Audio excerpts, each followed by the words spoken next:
Guys welcome to my channel Vitika Som kitchen. आज का हमारा रेसिपि सुजिर इडली। तो चलो আমি দেখাবো তোমাদের সুজির ইডলি করতে কি কি উপকরণ আমি নিয়েছি। এখানে দেখো 200 গ্রাম সুজি আমি হালকা কাঠখোলায় নেড়ে নিয়েছি, হালকা একদম হালকা নেড়ে নিয়েছি। আর এখানে বিউলির ডাল 2 চামচ নিয়েছি, এটা আমি সারা রাত ভিজিয়ে রেখেছিলাম। আর এখানে ছোলার ডাল 4 চামচ নিয়েছি, সারা রাত ভিজিয়ে এগুলো সকালবেলা বেটে রেখেছি। 8 থেকে 10 ঘন্টা ভিজিয়ে রাখতে হবে। ভিজিয়ে আমি এগুলো মিক্সিতে পেস্ট করে আরও 4 ঘন্টার মতো রেখে দিয়েছিলাম। আর নিচে এখানে টক দই 200 গ্রামের একটা, আর নিচে সাদা তেল, নুন, আর এখানে ফোড়নের জন্য নিয়েছি কালো সর্ষে, কারি পাতা, গোটা জিরে নিয়েছি। এর মধ্যে মেশাবো এটা, আর চিলি ফ্লেক্সটাও মেশাবো, আর এটা আমি ফোড়ন দেবো। আর নিয়েছি ইনো। তো চলে এবার আমি রেসিপিটা শুরু করব।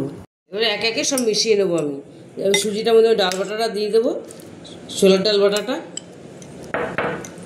দিয়ে দিলাম, আমি বিউলির ডাল বাটাটা। এটা হেলদি খাবার, ভীষণই ভালো লাগে খেতে। এবার দিয়ে দেবো আমি গোটা জিরেটা, সাদা জিরে দিয়ে দেবো আমি চিলি ফ্লেক্স। এটা তোমরা তোমাদের মতো দেবে, যদি ঝাল খাও তাহলে দেবে, না দিলেও চলে।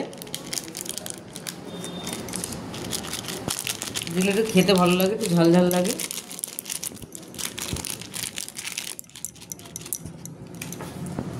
আর টক দইটা আমি পুরোটাই দিয়ে দেবো, টক দইটা আমি পুরোটাই দিয়ে দিলাম। আর দিয়ে দেবো অল্প সাদা তেল, এই 1-1.5 চামচের সাদা তেল আমি দিয়ে দিলাম। এটা আমি ভালো করে একটু জল দিয়ে মেশাবো, একটু জল দিয়ে দেবো। এটা আমি ভালো করে মেশাবো, একটু জল দেবো আমি, বুঝে দেবে।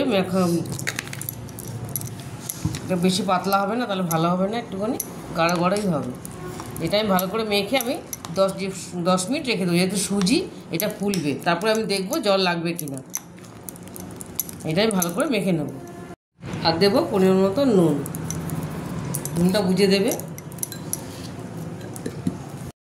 দেখো এটা আমার কত ঘন হয়ে গেছে। এর মধ্যে আমি আরেকটু জল দেবো,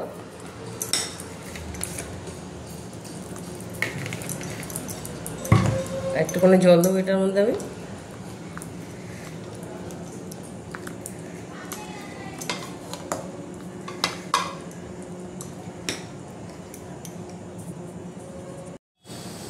ব্যাটারটা আমি এরকম ঘনই রেখেছি, দেখো এরকম ঘন হবে, বেশি পাতলা হবে না, যেহেতু সুজির। আমি ফোড়নটা করে রেখেছি, নিয়েছি দেখো কারি পাতা, সর্ষে আর সাদা তেল দিয়ে এটা আমি ফোড়ন দিয়ে একটু ভেজে নিয়েছি। এবার এটা মিশিয়ে দেবো, দেখো এটা মিশিয়ে দিলাম। সুন্দর একটা সেন্ট হয়েছে, এটা দিলে খুব ভালো লাগে, সেন্ট গন্ধটা খুব ভালো আসে। এটাই মিশিয়ে নিলাম।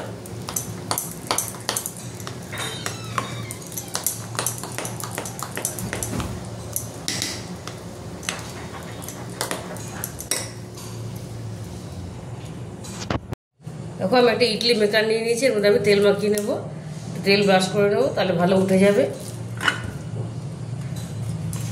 ব্রাশার দিয়ে আমি ব্রাশ করে নেব।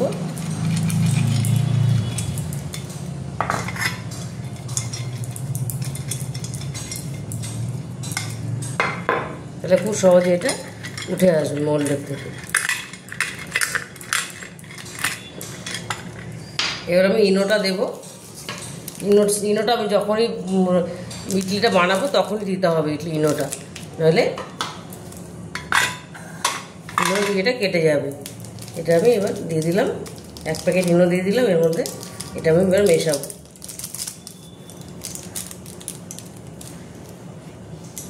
একটু জল দিয়ে দেবো এর মধ্যে।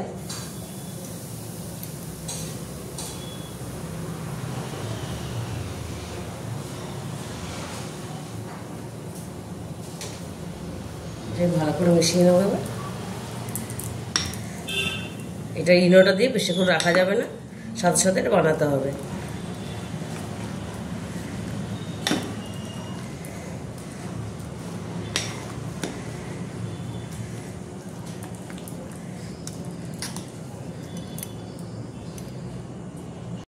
দেখো এবার আমি দিয়ে দেবো, এক হাতা করে দেবো আমি, পুরোটা ভরবো না।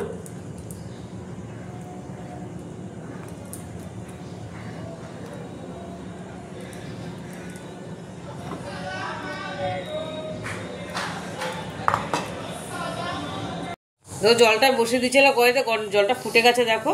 এবার আমি ইডলিটা বসিয়ে দেবো, ইডলি মেকারে, এটা মেকারের মধ্যে বসিয়ে দিলাম, এই দেখো। এবার আমি এটা ঢেকে দেবো 5-7 মিনিটের মধ্যে, যেন আমি ঢেকে দেবো এটা।